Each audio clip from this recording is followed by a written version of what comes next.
on a super bien dormi pour cette première nuit en Italie. Le spot est tout simplement incroyable. Franchement, j'ai l'impression de dire ça à chaque fois, mais c'est un des meilleurs spots qu'on a eu. Le calme, la rivière à côté, le point d'eau, le silence, aucun passage. Regardez-moi un peu les paysages derrière moi. C'est fou, là on est vraiment dans le sauvage. Donc le plus long, comme à chaque fois, c'est de replier le camp. C'est levé de bonne heure parce que à 5 h du matin, il y a Balthazar qui s'était emmêlé et il nous appelait.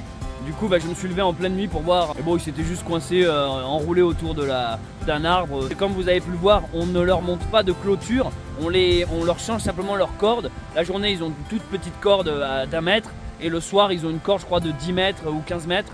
Comme ça, ils peuvent quand même brouter, ils peuvent marcher, ils sont un peu libres, quoi. Je suis sorti de la calèche. Et alors là, grosse surprise, les nuages étaient partis, on le voyait malgré la nuit. Il y avait un ciel étoilé, j'ai rarement vu un ciel aussi beau. Du coup, j'ai pris mon appareil photo et j'ai tenté de vous photographier cela. C'est très difficile de filmer dans le noir, mais avec l'option nuit de l'appareil, on peut tenter de photographier les étoiles. Et il y avait une étoile qui m'attirait parce qu'elle était vraiment très très lumineuse. Très brillante, je me demande même si c'est pas une comète parce que j'avais lu ça, qu'il y avait une comète qui allait passer pas loin de la Terre en ce moment. Mais le pire c'est que c'était le cliché de l'étoile, elle avait vraiment 5 branches, on aurait dit qu'un enfant l'avait dessinée dans le ciel. Et après, une fois avoir démêlé Balthazar, je suis retourné me coucher, on a réussi à se rendormir. Ce matin, on a fait un peu de lessive ici, on s'est rincé, baigné, rafraîchi. Et aujourd'hui, il a l'air de faire un peu meilleur qu'hier, il y a quelques rayons de soleil, en tout cas un peu moins froid. Merci pour vos premiers retours sous le premier vlog, c'est le vlog 31 exactement, mais depuis la reprise, j'ai lu vos commentaires, vous êtes très enthousiastes, ça fait super plaisir, ça encourage, donc merci à vous. Avant que d'école, je vous fais profiter une dernière fois de ce lieu. Moi, quand je suis face à des murs comme ça, j'adore me mettre en fixe et puis regarder un peu différents endroits. J'ai pris une lunette, je vais vous la montrer.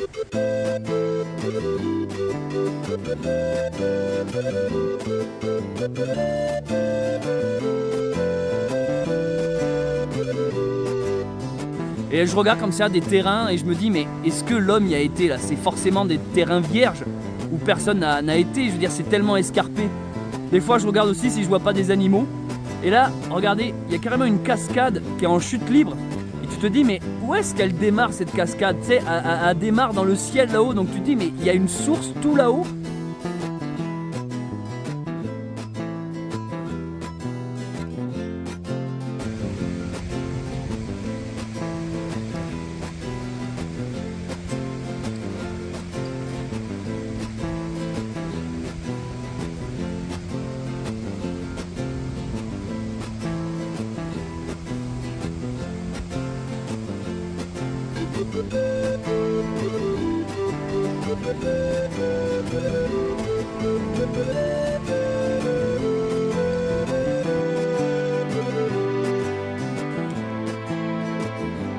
Donc ça, je l'ai depuis le premier jour de l'aventure. Simplement, je ne l'avais pas beaucoup sorti, je ne l'avais pas beaucoup filmé. J'ai trouvé ça en brocante, je l'ai eu pour une poignée de cacahuètes. Elle fonctionne, elle est trop belle et vraiment je l'adore. Je ne compte plus le temps que j'ai passé à ne pas vivre ma vie. Le temps perdu à ne pas écouter mon cœur. C'est décidé. Il n'y a plus une seconde à perdre. Il est l'heure à présent de prendre un nouveau départ. De devenir enfin le cocher de mon propre destin. Je m'appelle Céleste Grande et j'ai décidé de tout quitter. Laissant derrière moi ma maison et le confort d'une vie sédentaire, je m'extirpe désormais vers une voie différente. Une voie à contresens. Une voie à contre-temps. Je parcours dorénavant le monde en calèche, en quête d'une vie simple, au rythme paisible des sabots de mes compagnons. Renouant ainsi avec les traditions oubliées et le folklore d'une époque perdue. Un âge où l'on savait prendre son temps, où l'on savait s'écouter, où l'on savait s'aimer. Le retour à la douce vie, comme une mélodie italienne, la Dolce Vita m'appelle. Je me rends donc, accompagné de ma bien-aimée, à Rome pour cette nouvelle aventure. Une ville riche d'histoire et d'artistes de renom. Et qui sait peut-être, y croiserai-je le pape, symbole fort de cette cité. Pour ce périple, je désire faire ça à l'ancienne, façon 19e siècle, sans objet moderne, excepté, je l'avoue, mon téléphone, utilisé tel un carnet de voyage pour vous partager chaque jour une nouvelle vidéo.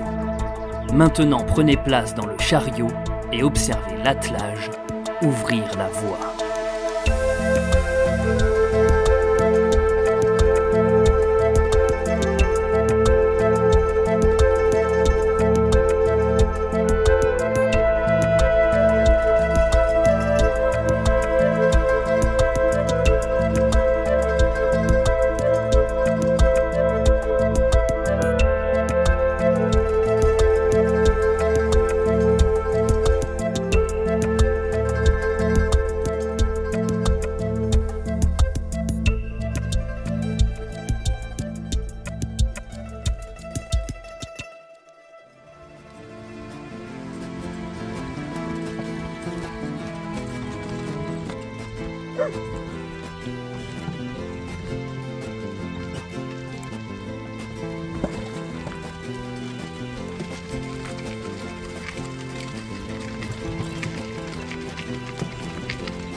Nous quittons donc le petit village qui s'appelle je ne sais pas, mais il était génial.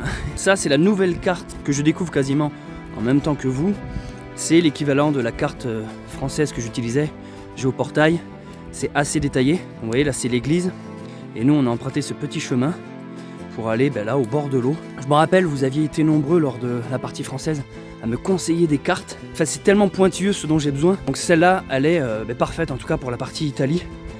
Enfin, pour le moment, je suis content, hein. Ça fait qu'un jour et demi que je l'utilise. Le village d'après, ça sera sûrement ça là, Pietraporzio. Comment il s'appelle ce village où on était? Ah, c'est ça. Ponte Bernardo.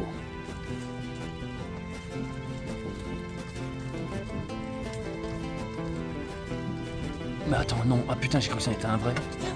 Me dis pas que ça en est un vrai, je te fais un cap sinon. Non, je pense pas que ça soit un vrai, c'est une sculpture, non? C'est là qu'imagine, c'est là qui s'envole. Le mec a aucun goût. Trop fan de Transformers quoi. Un peu comme lui et sa voiture. Tous les Italiens qui nous prennent en photo, en fait, nous demandent, c'est beaucoup trop poli. On s'était habitué à l'impolitesse du français, qui va nous manquer d'une certaine manière. Pietraporzio.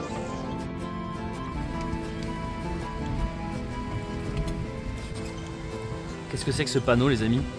Moi, je vois un pape avec une soutane. Charlotte, elle voit une cloche.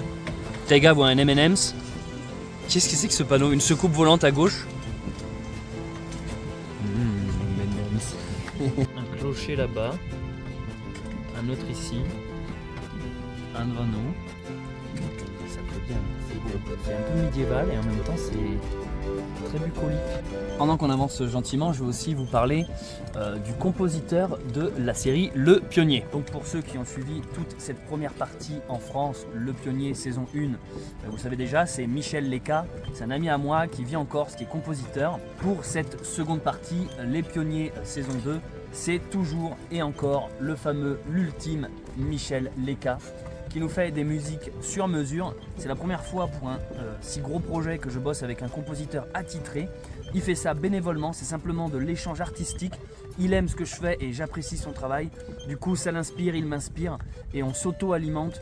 Façon 69, ce que j'apprécie chez Michel Leca, c'est sa sensibilité. C'est un peu l'endroit où on a dormi hier soir, quoi. On s'est rencontré qu'une fois avec Michel Leca. Un jour, j'avais été en Corse. Il m'avait écrit, il m'avait dit coucou Céleste, je te suis sur les réseaux. J'ai vu que tu étais en Corse. Il avait vu ça sur une story. Du coup, il m'avait invité à passer quelques jours chez lui. Et il m'avait montré son studio. Et oh là là là là, mais regardez ça. Même les barrages ici sont, mais on dirait des lagons. Ouais. Je veux bosser à EDF soudainement. EDF. Enfin, EDF est EDI quoi, du coup. Et donc si je vous parle de ça, c'est tout simplement pour vous encourager à aller le suivre et vous abonner à sa chaîne YouTube. C'est ma manière de le remercier. Voilà, si je peux lui envoyer quelques abonnés qui ont envie de suivre et qui aiment bien ses compositions. Surtout qu'il proposera, je pense, à un moment donné, la bande son du Pionnier sur les plateformes de streaming telles que Spotify, Deezer et pourquoi pas même sur YouTube. Donc je vous mets le lien dans la description. Et encore merci Michel pour tes compos. Et on a hâte de te revoir et Charlotte a hâte de te rencontrer. Trop hâte. Le premier trop parti Italie, ils l'ont lancé d'eux-mêmes. Hein, enfin, ils t'écoutent tellement à peine, tu fais un bruit de bouche. T'as fait quoi là pour lancer? Allez Balti mon grand. On est super content des progrès qu'ont fait les ânes parce qu'on voit vraiment la différence entre le début du voyage où Balthazar on l'avait depuis peu de temps. Il avait peur de nous, il n'osait pas trop nous approcher, il répondait pas spécialement quand on l'appelait. Et maintenant, il nous a appelé cette nuit, tu vois, pour que je vienne le démêler, il nous fait des câlins, il se laisse toucher. On les aime, nos babines.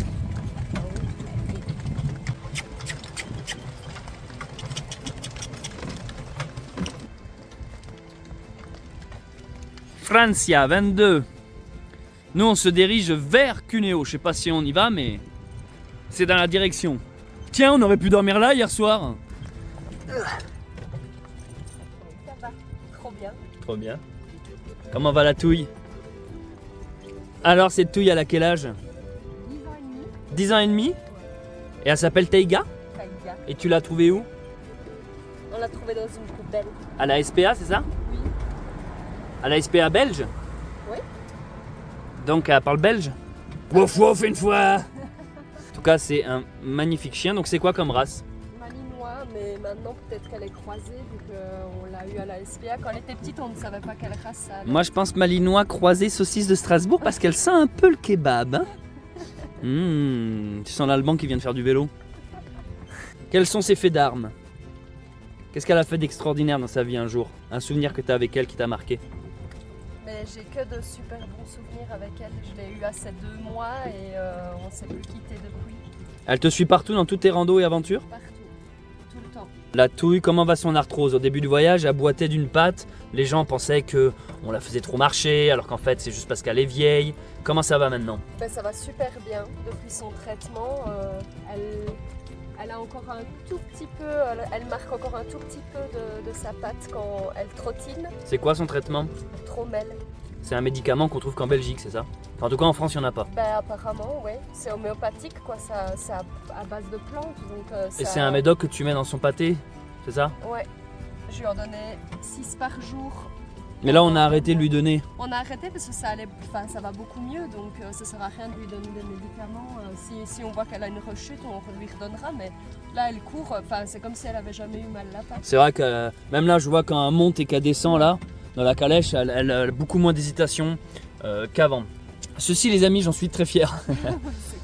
Vous savez, j'avais une horreur des serviettes microfibres Quechua Decathlon là. Ça m'énervait pour s'essuyer. Parce que je trouvais que c'était pas assez histo, je trouve ces serviettes moches, tout le monde a les mêmes et puis vraiment en plus ça pue, au bout de 2 fois ça sent la chaussette mouillée. Donc on a simplement pris des couvertures en coton pour bébé. On a trouvé des couvertures en coton dans lesquelles tu es censé emmitoufler l'enfant. Et voilà, ce sont nos nouvelles serviettes qui sont beaucoup plus histo et beaucoup plus belles. Concernant la touille, moi je voulais juste terminer en disant que je suis content qu'elle soit avec nous. Parce qu'elle mine de rien, elle protège le troupeau, c'est-à-dire les ânes mais aussi nous. C'est une bonne alarme le soir, elle aboie ou elle grogne quand il y a des gens qui passent un peu trop proche de la calèche, donc ça dissuade. Et aussi nous, ça nous réveille, ça permet de se dire tiens, il y a quelqu'un qui rôde autour de la calèche. Donc merci Taiga d'être avec nous dans cette aventure. Et voilà, tu fais partie de la famille. Hein ma touille? Elle est brave. Hein, franchement, elle écoute tout ce qu'on dit. Tu l'as très bien élevée Charlotte, ta chienne. Merci. Elle est exemplaire, ma toutouille. Ah Notre oui. gardienne. Ouais.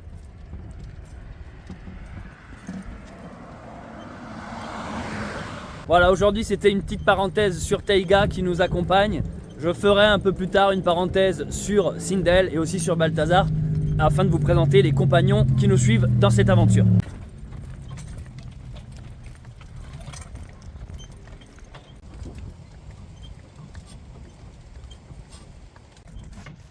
On continue de descendre gentiment les Alpes, donc c'est que de la descente. Hein. Donc on gagne un peu en altitude. Le soleil n'est guère au rendez-vous, mais ça va, il fait quand même plus doux qu'hier. On n'est pas dans l'humidité. C'était compliqué hier. Hein. Hier, c'était difficile. En fait, heureusement qu'on avait l'énergie de l'excitation de la reprise. Ouais, je pense. Mais en vrai, la journée nous a pas mal épuisé, je trouve. Durant notre pause, durant les quelques jours de notre pause, est enfin sortie l'interview de Hervé Pochon, le journaliste qui était venu à notre rencontre lorsque nous étions encore côté français, mais sur la fin vers le lac de Serponçon. Nous avions rencontré Hervé Pochon, vous l'avez vu dans ces épisodes du Pionnier. Donc c'est vraiment une émission radio, un podcast. Et pendant que nous étions en pause, il a sorti enfin la balado de Pochon sur son site. Donc je vous mets le lien dans la description si vous voulez aller découvrir cette interview. On est quand même pas mal suivi par ce qu'on appelle des followers, des abonnés. J'ai envie de partager ça le plus proche possible de la réalité. Donc je ne vais pas dire on vit de dons, mais on nous donne beaucoup de choses à manger. Et c'est important que les valises soient d'époque. Hein. Vous voyez, c'est oui. des vieilles valises avec des sangles. Exactement, qui ouais. ont été récupérées. Celle-là en brocante, l'autre c'est de ton grand-père ou arrière-grand-père. Avec des peaux de Nos peaux de mouton. mouton Ça, qui c'est nos sont matelas. nos lits. Et encore merci à toi Hervé pour cette belle mise en avant de notre projet. On va changer une méthodologie pendant ce voyage. Avant on faisait une pause à midi pour manger. Et mine de rien, le temps de tout défaire, de manger, puis après de tout remballer, on perd quand même énormément de temps. Alors on n'est pas pressé, mais Rome c'est quand même pas à côté. Du coup, on va tenter pour le repas du midi, voilà, manger tout en roulant.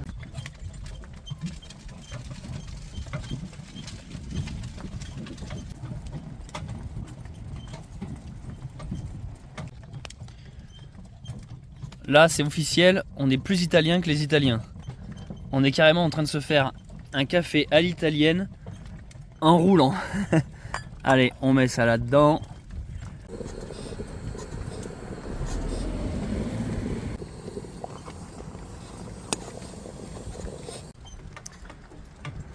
Tout à l'heure, là, sur le bas-côté de la route, vous voyez, sur ce genre de petit parking qui est à droite, là, 10 bagnoles se sont arrêtées pour nous prendre en photo.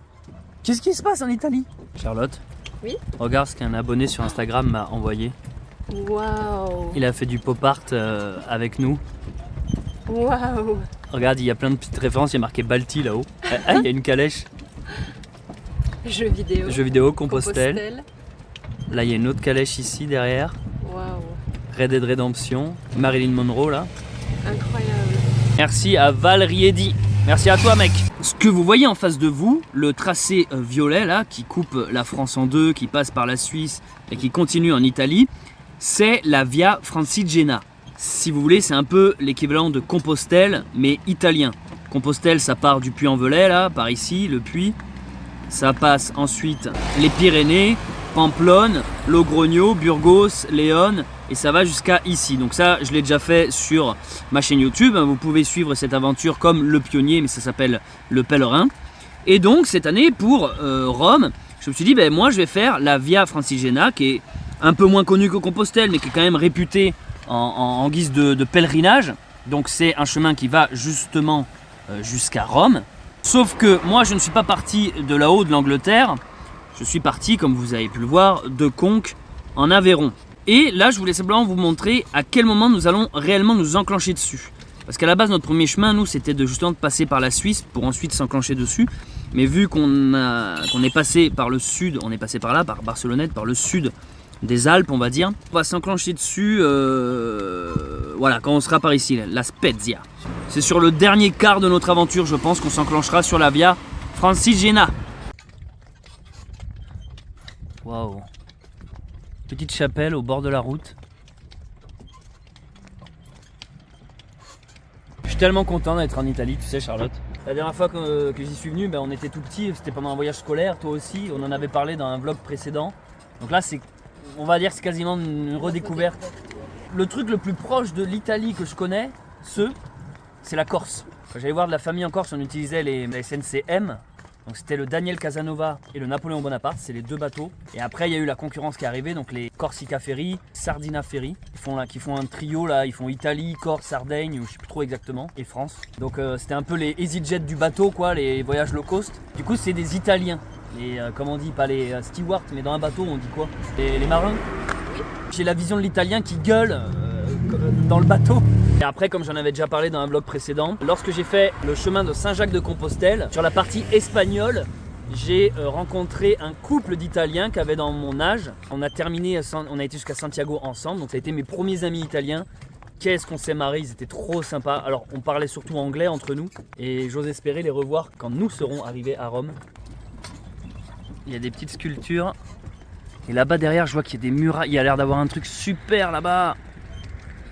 Regarde, mais attends, c'est un pont-levis pour aller au bar là. Qu'est-ce qui se passe? En fait, il y a une muraille, il y a un bar derrière ce truc là. Oh. Regardez, pour aller au bar là-bas. Qu'est-ce que c'est que ce village? Oh punaise. Ça a l'air trop beau. Petit côté Carcassonne. Mettez des likes, mettez des likes. Non, sérieusement, je le demande assez rarement sur les vidéos. Mettez des likes, j'aimerais voir s'il y a une grosse différence quand on demande aux gens de liker la vidéo. Si vous l'aimez, mais je sais que vous l'aimez.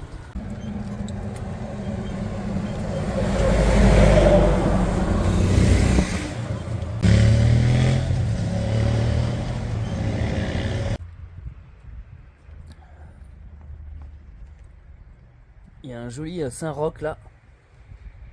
On le reconnaît avec son chien et sa petite coquille. les gens le confondent souvent avec Saint-Jacques. Pour la première fois depuis que nous sommes passés en Italie, là vous voyez on est resté sur le grand axe, donc c'est cette route orange. Et bien là on a trouvé un chemin, mais on est où là, je ne trouve plus. Ah bon, on est déjà si loin. On a trouvé un chemin alternatif, c'est cette petite route blanche qui en fait est foncièrement la même, hein. Mais donc moins utilisée par les véhicules dites susnommés camions ou en l'occurrence voiture. Regarde là-haut, j'ai de la 5G, mais c'est ouf ça, j'ai jamais, même en France j'ai jamais ça. Je savais même pas que mon téléphone pouvait la 5G quoi.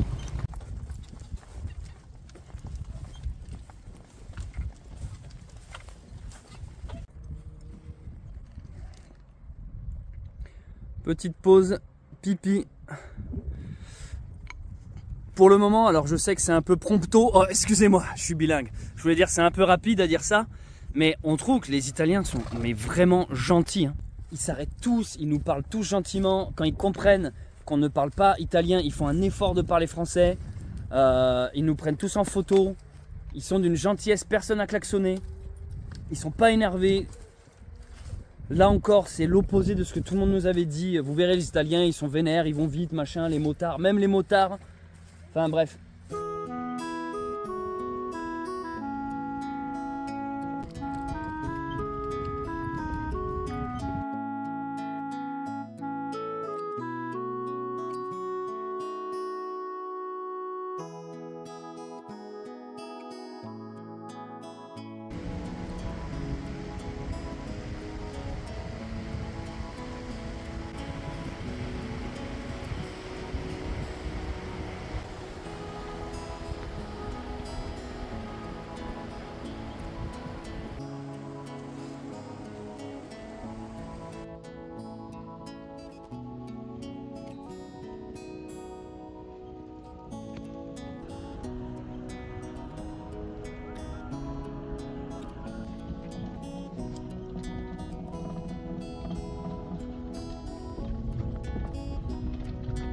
C'est bien. Italie, nous voici.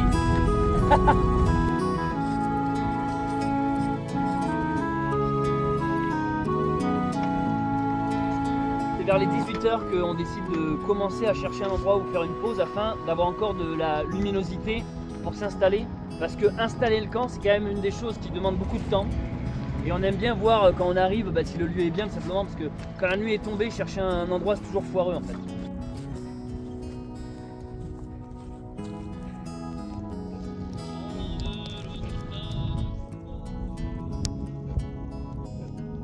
La suite de Fibonacci. Vous voyez ce que font les Italiens, en fait ils nous doublent et ils s'arrêtent tous comme ça n'arrête pas depuis tout à l'heure. Ah mais il y a des ânes avec les vaches.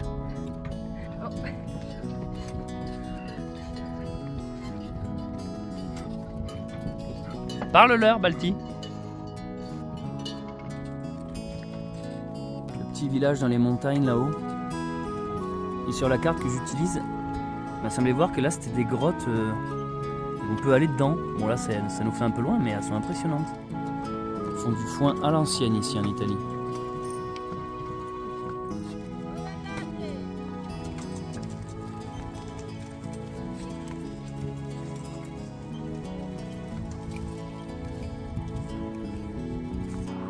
Ça y est les amis, il est 18h passé, c'est le moment où on cherche un endroit. Donc on s'enfonce comme vous pouvez le voir sur un petit chemin, on quitte notre route. Je sors la touille. Allez, va faire la crotte touille. Ou comme on dit en italien, la pizza regina. Ce que j'expliquais tout à l'heure à Charlotte, c'est que j'ai un sentiment assez bizarre que j'éprouve en Italie et que j'éprouvais pas en France. C'est qu'en France, jamais je me permettrais d'aller dans un champ que je sais que c'est une propriété privée parce que je connais trop le caractère des gens qui viennent t'engueuler de bon matin et qui tu peux pas converser avec eux en fait parce que voilà, t'es dans sa terrain, il y a trop une culture de la propriété privée. Je dis pas qu'en Italie elle n'y est pas, hein, je connais pas assez les Italiens pour ça, mais j'ai cette impression que dès l'instant qu'ils voient que on est français, qu'il y a une barrière de la langue, c'est plus du coup, ah merde, ok, c'est que des gens de on incarne en fait les voyageurs. Ils voient très bien qu'on est des étrangers, on parle pas leur langue. Donc en fait, vu que même si l'italien arrive en nous engueulant en mode hey, vous avez pas le droit d'être là et qu'on le voit qu'il est énervé, en fait le simple fait que tu ne puisses pas comprendre les insultes ou comprendre ce qu'il te dit, en fait à part dire si muy bien, finalement ça fait que j'ai beaucoup moins d'appréhension et beaucoup plus de facilité à m'enfoncer dans des décors. Là tu vois en France je serais là en mode non on va pas y aller à 6h du mat, le mec va venir nous réveiller. Que là il y a plus une sorte de...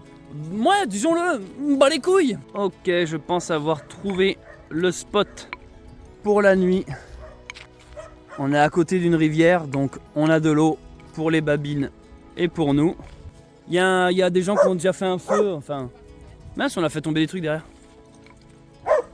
Oula, 20 km au total aujourd'hui Charlotte. Bien joué. Bien joué à vous. Trop bien. Et excellent spot. Donc on laisse un peu se dégourdir les babines. Comme ça ils peuvent brouter tout ce qu'ils veulent avant qu'on les attache pour la nuit. On va se rouler non là?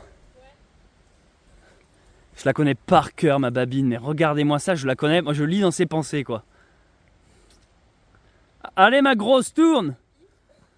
Balti sort le sgeg de la victoire. Oh oula, oula.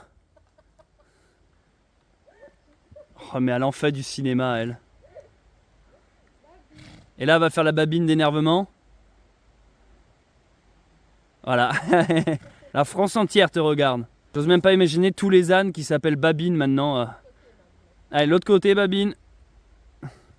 Est-ce qu'elle va nous le faire, le tour complet?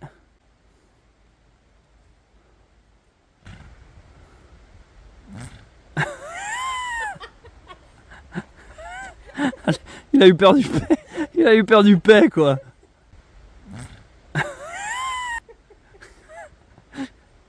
Il s'est senti agressé par Babine. Sindel, pendant la pause, nous faisait clairement comprendre qu'elle était impatiente. Je pense que d'être de nouveau, on va dire, enfermée ou fixe, je sais pas, ça la démangeait. Elle nous suit. Eh ben Babine. Mais oui, mais nous si on veut partir sans toi, Blabline. Ah, t'es trop amoureuse. Hein. Bon, regardez un peu ce spot. Grosse rivière. Grosse montagne. Grosse copine. C'est magnifique petit village à plomb de falaise.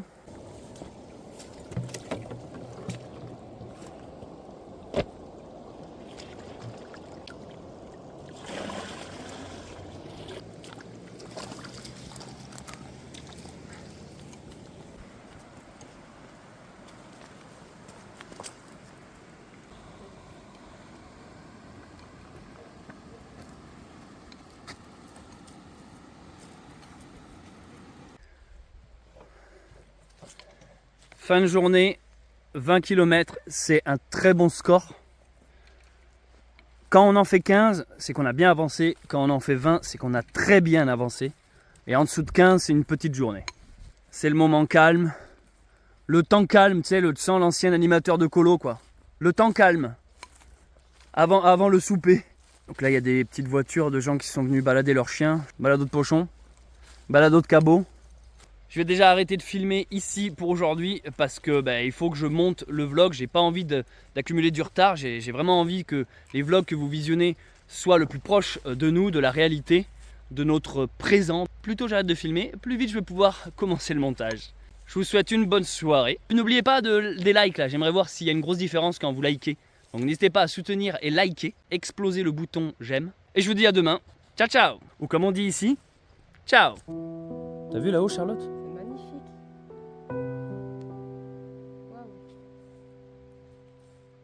Surprenant ce pays. Alors ça rend pas, mais il y a une jolie croix qui brille. En direct, avec une croqueuse d'homme. Il se passe trop de trucs en 2 secondes là. La croix qui brille, la montre religieuse sur mon épaule. Le divin est avec nous.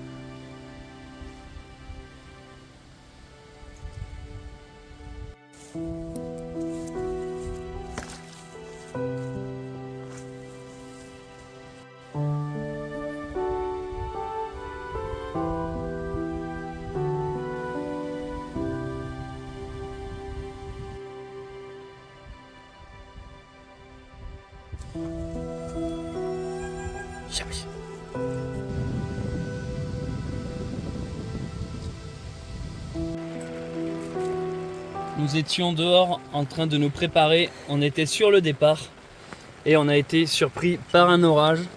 Donc dans la précipitation, on a retendu la bâche noire. Vous voyez là, il y a carrément le siège de la calèche, là on est assis. Il manquait plus qu'à mettre les babines et partir. Mais là, gros orage soudain. Donc là, on attend que ça passe. En attendant, ça va vous? Je vais faire du montage. Et ben dis donc, on est resté plus longtemps que prévu ici. Au moment où on allait décoller, il y a eu un gros orage. Mais du coup, là, j'ose pas trop regarder l'heure. Ah bah, y a des mouches maintenant sur l'objectif. J'ose pas trop regarder l'heure parce que je pense qu'il est vraiment très tard. Ouais, il est 15 h passées. Vu qu'il fait nuit tôt, faut qu'on profite des journées pour avancer. Mais là, on n'a pas eu le choix. C'était soit ça, soit on marchait vraiment pas en pleine pluie, hein, en plein orage. Ça s'est calmé. On décolle de ce spot et on va essayer de rattraper gentiment le retard.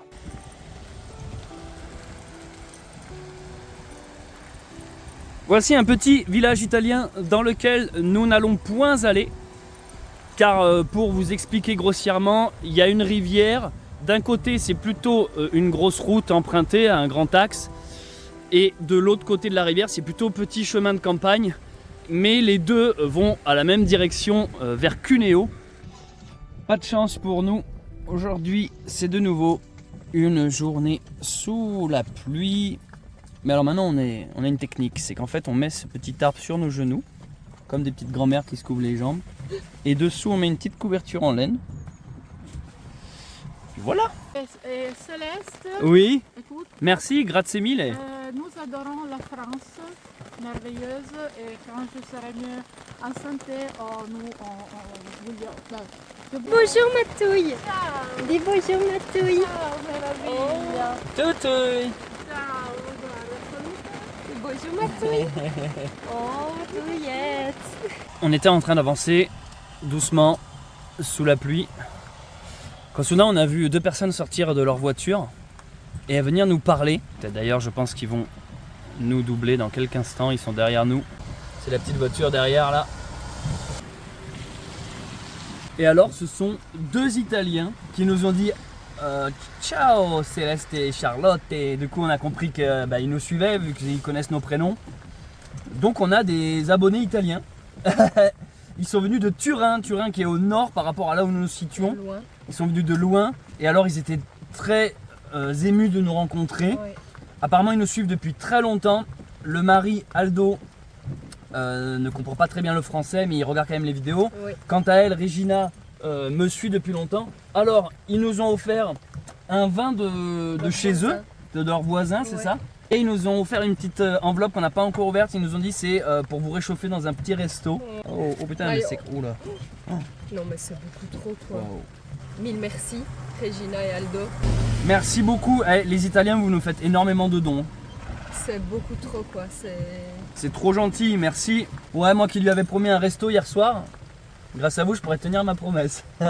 Du coup, c'est pas moi qui t'offre le resto, c'est Regina et Aldo. Regina semblait très émue de nous voir parce qu'elle nous disait qu'elle a passé une période sombre, une période difficile, on va dire, du moins dans sa vie. Et qu'on était un peu le seul truc qui l'aidait à remonter la pente. C'est la première fois du coup qu'on rencontre des gens qui nous suivent en Italie. Je savais même pas que j'avais des abonnés italiens honnêtement. Et bien content. Et merci à vous. Et belle rencontre sous la pluie. Malheureusement on n'a pas pu parler plus longtemps que ça parce que du coup ils étaient dehors sous la calèche, nous on était à l'abri. C'était un peu compliqué de parler des heures sous la flotte. Mais le cœur y était. Rentrez bien sur Turin et merci d'avoir fait toute cette route pour nous donner de la force, du courage et un bon petit vin. Ils font les beaux les chevaux à chaque fois. Hein. Ça y est. Il est tout beau. Au revoir. Arrivederci. Bon, j'avoue les amis, je savais qu'on allait avoir un changement de climat. Mais je pensais pas à ce point. Là, il y a vraiment un côté automnal. Hein.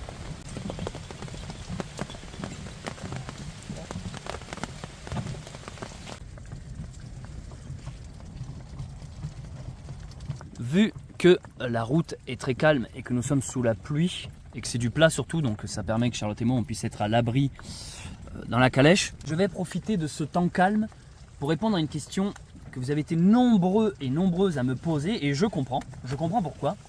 Cette question, vous l'attendiez, c'est: qu'est devenu mon bunker sauvage? Qu'est-ce que j'ai fait de la maison de campagne dans laquelle je suis depuis plusieurs années, dans laquelle vous me voyez tourner la plupart de mes vidéos lorsque je ne suis pas en rando? Qu'est-ce qu'elle est devenue cette maison? Est-ce que je l'ai abandonnée? Est-ce que je l'ai vendue?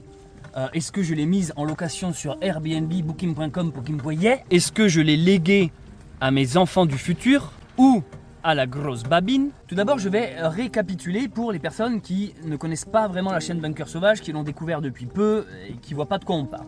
Au moment du premier confinement, je vivais à Toulouse et je suis revenu vivre dans la maison de campagne dans laquelle j'ai grandi. C'est une maison qui est perdue en plein milieu de la forêt, et au moment du premier confinement, j'ai donc décidé de revenir vivre à la campagne parce que j'en pouvais plus de la ville. Je sentais que j'étais en désaccord avec mon cœur et mes envies profondes.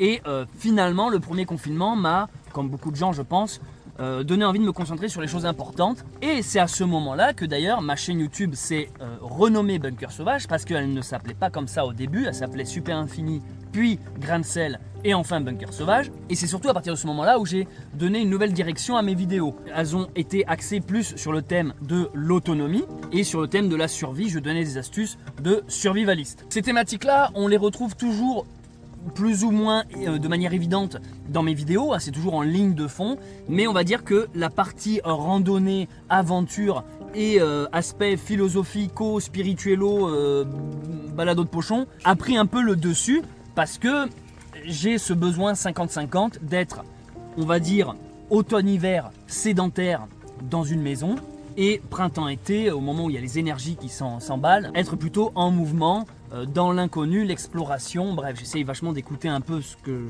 je ressens. Je fais en fonction de, comme les saisons, d'une certaine manière. Je sais que je ne pourrais pas passer toute une vie sédentaire, mais je sais aussi que je ne pourrais pas passer toute une vie en nomade. Je vais essayer un peu de filmer comme ça, là c'est une option qui est sur mon téléphone, c'est pas un effet au montage.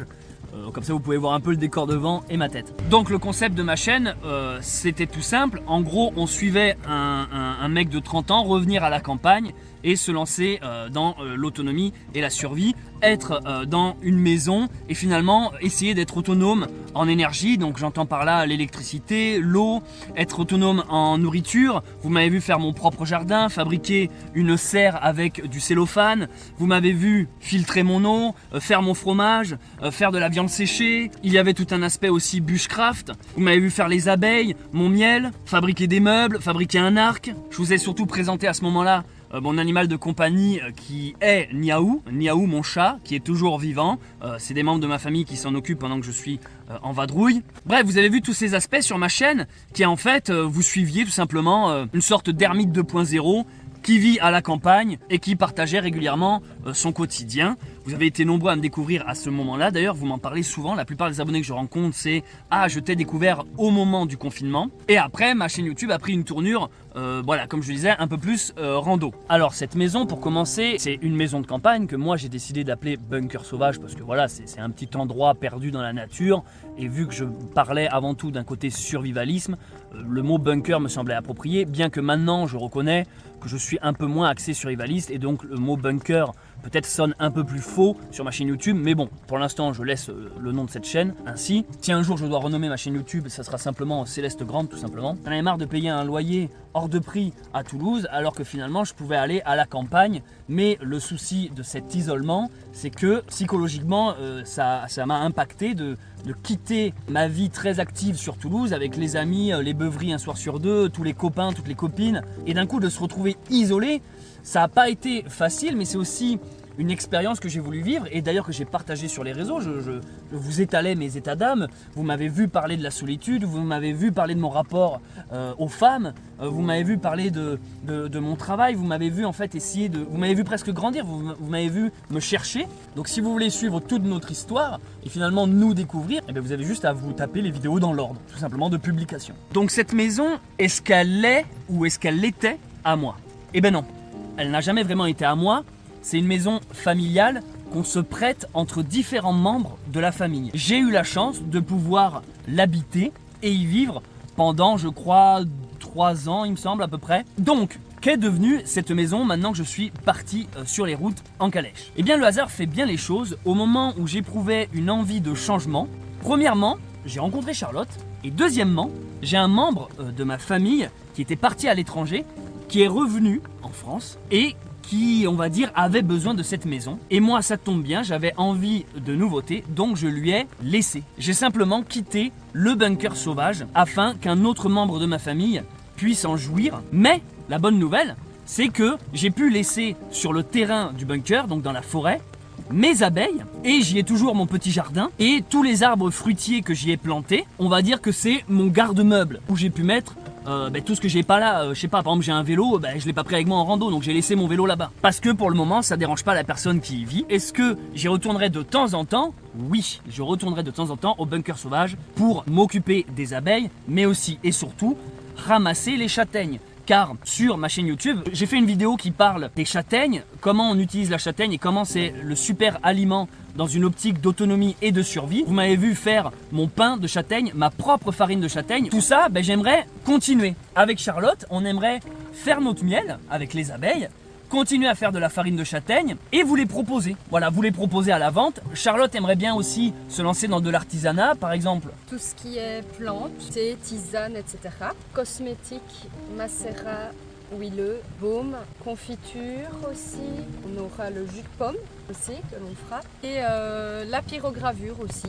Je sais que vous êtes curieux à vous demander quel est ce petit bout de femme belge qui débarque dans cette chaîne YouTube, sur cette chaîne YouTube. En fait, Charlotte, elle a profité de notre rencontre pour également tout plaquer. Quand on dit tout plaquer, ça veut dire quoi? Moi, par exemple, j'ai quitté le bunker sauvage, j'ai quitté tous mes potes qui sont encore sur Toulouse. Charlotte, elle, quitté son taf, sa baraque, sa famille, ses amis, son pays. Avant de te rencontrer, en fait, j'avais déjà une envie de changement.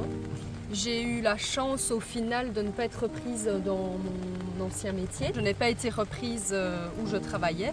Donc pour moi, ça a été vraiment la porte de sortie que l'univers me donnait en disant vas-y maintenant tu fonces et tu vas faire ton pèlerinage. Où donc on s'est rencontrés. Notre rencontre, ça a vraiment été au final l'étincelle qui m'a permis de ne plus revenir en arrière, quoi.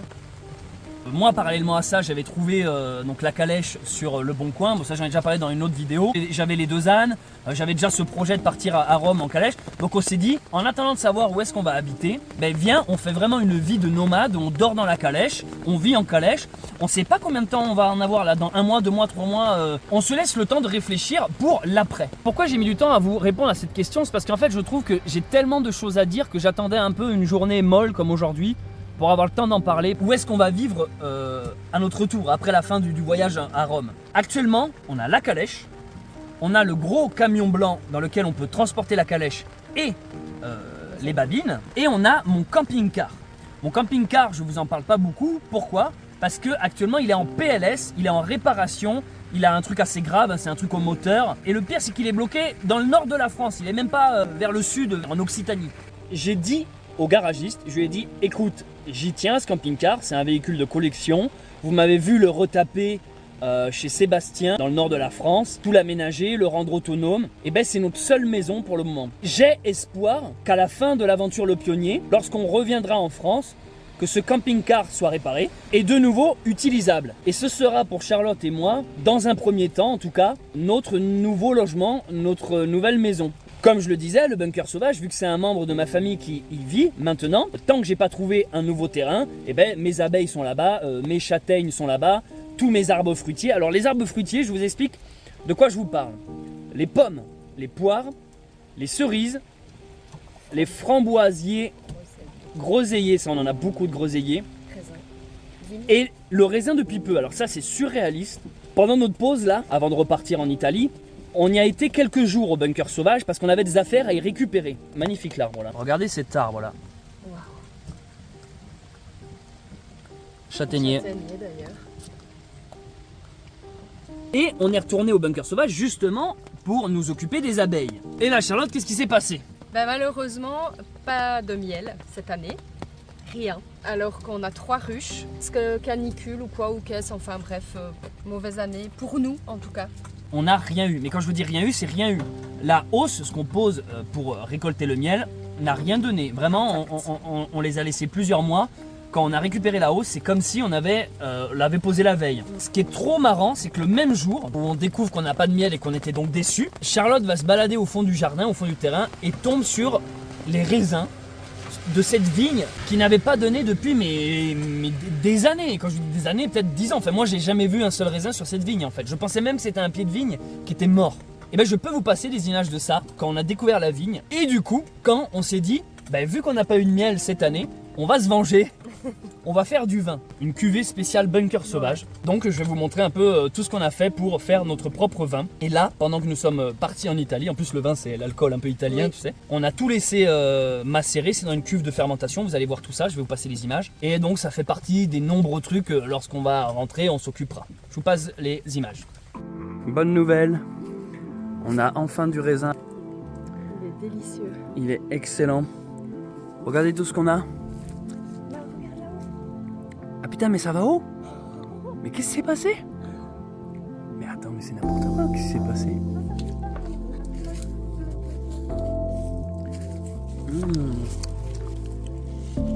Mais c'est abusé, mais il faut trop faire un truc. Hein. Bon on n'a pas de miel, mais on a du vin.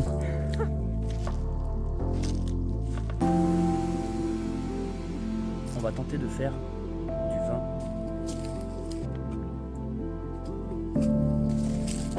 Et on vient de commencer il y a 5 minutes. Je suis en haut de l'échelle. Là on est vraiment au niveau des plus gros. Il y en a partout. Il y a les frelons aussi. Et alors voici la technique. Je coupe comme ça.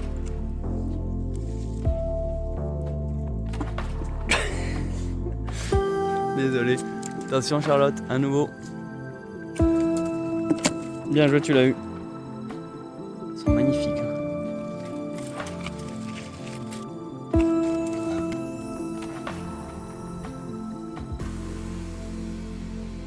Regardez ça. Et je pensais pas, celui-là, là. Il est énorme celui-là.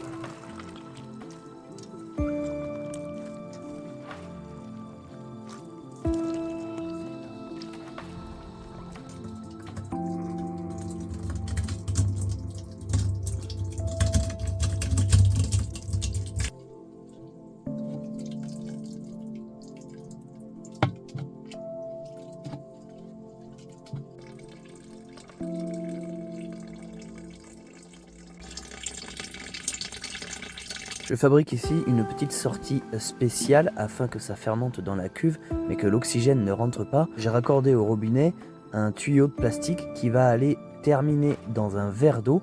Comme ça, le gaz des fermentations va pouvoir s'échapper sous des petites bulles, mais l'air extérieur ne pourra pas rentrer, sinon ça tournerait au vinaigre. Ce petit bruit de bulles est très rassurant, ça veut dire que le raisin travaille, ça fermente. Des amis ont pris la relève pour s'occuper de notre vin pendant notre absence. Bon, je ne sais pas encore si notre vin sera réussi ou si il aura tourné au vinaigre. Bref, voilà, j'ai un peu dégrossi, ça me pesait, ça me tenait sur le cœur parce que je sais qu'il y en a plein qui se demandent un peu ce bunker. D'où est-ce que ça sort? Est-ce que j'ai touché un héritage? Est-ce que je l'ai revendu? Bah non du coup. En vrai, je suis pas obligé de me justifier que ça ne regarde que moi. Mais c'est parce que, vu que sur mes vidéos, on me voit souvent prôner un mode de vie simple avec très peu d'argent, les détracteurs, les haters prennent un malin plaisir à dire « Ah ouais, sans argent, mais facile à dire quand on a un compte en banque bien rempli. » Je ne suis pas un acteur, j'essaye pas de vous faire miroiter un mode de vie que je n'ai pas. Avec Charlotte, on vit vraiment au jour le jour. Oh bah dis donc Babine. Oh. C'est bien ma Babine. Donc pour résumer, après cette aventure, déjà on va arriver à Rome, ça c'est notre premier point. Je ne sais pas quand on rentre. Ce qui va changer la donne, c'est ce camping-car. Est-ce que ce camping-car sera prêt, réparé, fonctionnel? Et après, comme je vous l'ai dit, mettre en place nos projets, miel, châtaigne, farine, alcool et aussi les vidéos, continuer les vidéos. On se laisse tout simplement guider au jour le jour. Charlotte et moi, des fois, je me demande si c'est pas proche de la folie, mais on a une sorte de foi aveugle qui nous fait avancer. On vit vraiment au jour le jour. Ouais. Et quand on nous pose des questions, en vrai, la réponse la plus souvent, c'est mais on s'en fout. Quand on nous dit mais vous allez où, je sais pas, on s'en fout, on verra. J'ai presque envie de dire que parler avec nous, c'est pas très intéressant parce que quand les gens nous disent mais vous savez le nom de la prochaine ville, non, on s'en branle, on verra. On sait pas quand on s'arrête. On fait tellement au jour le jour que il y a des questions auxquelles on ne peut pas répondre. C'est pour ça que celle-là, sur le bunker sauvage, je voulais prendre le temps de formuler la réponse afin d'arrêter d'avoir toujours ces énièmes questions toujours posées. On vit l'instant présent, c'est quoi? On est dans une calèche sous la flotte en train de marcher vers Rome. On verra ensuite. On se laisse guider, mais ce qu'on essaie en tout cas de faire, c'est de ne pas se laisser influencer par les craintes des autres, les envies des autres aussi.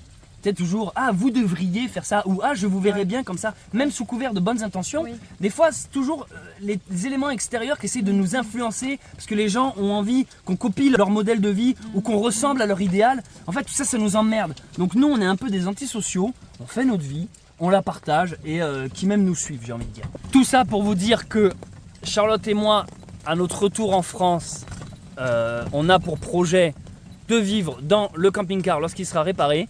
De trouver un terrain aussi, et comme je le disais, de temps en temps je reviendrai au bunker sauvage pour tout ce qui est parti, ce que j'ai mis en place en fait pendant toutes ces années. Dans tous les cas, vous avez juste à rester connecté à cette chaîne YouTube et vous suivrez tout ça avec nous. Nous avons une petite accalmie. On fait un peu sortir le chien qui marche un peu parce qu'il est resté couché toute la journée. Donc là c'est l'heure en temps normal où on commence à chercher un endroit où bivouaquer. Mais vu que nous sommes partis un peu tard, on essaie de tirer sur la rallonge jusqu'au dernier moment.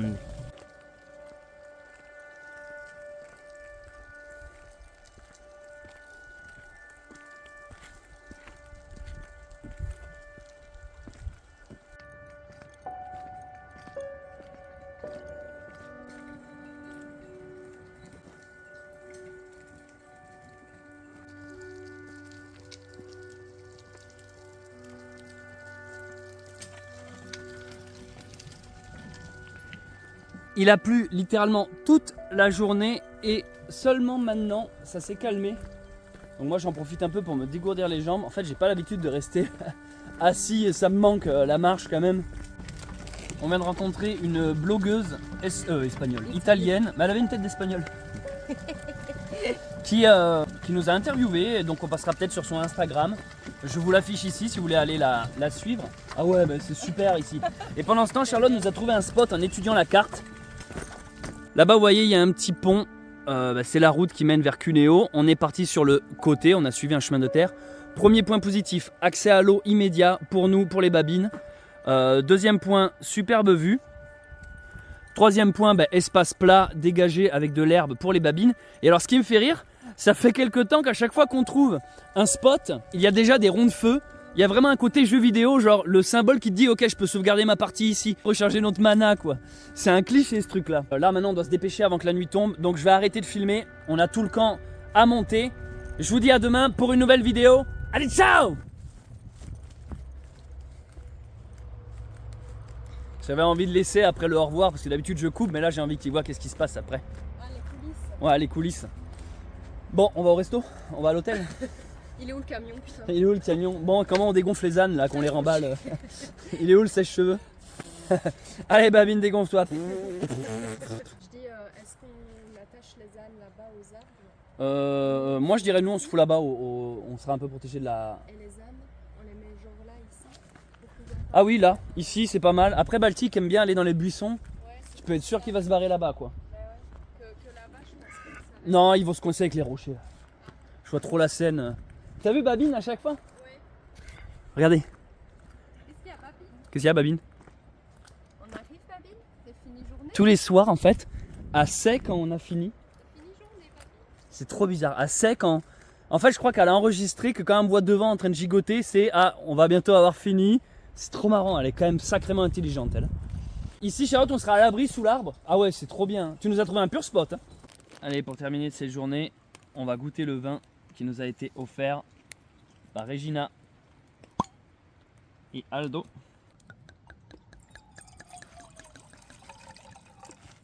Premier zen et net. À la vôtre. Et merci encore pour ce beau cadeau. Merci à la tienne. beaucoup. Santé.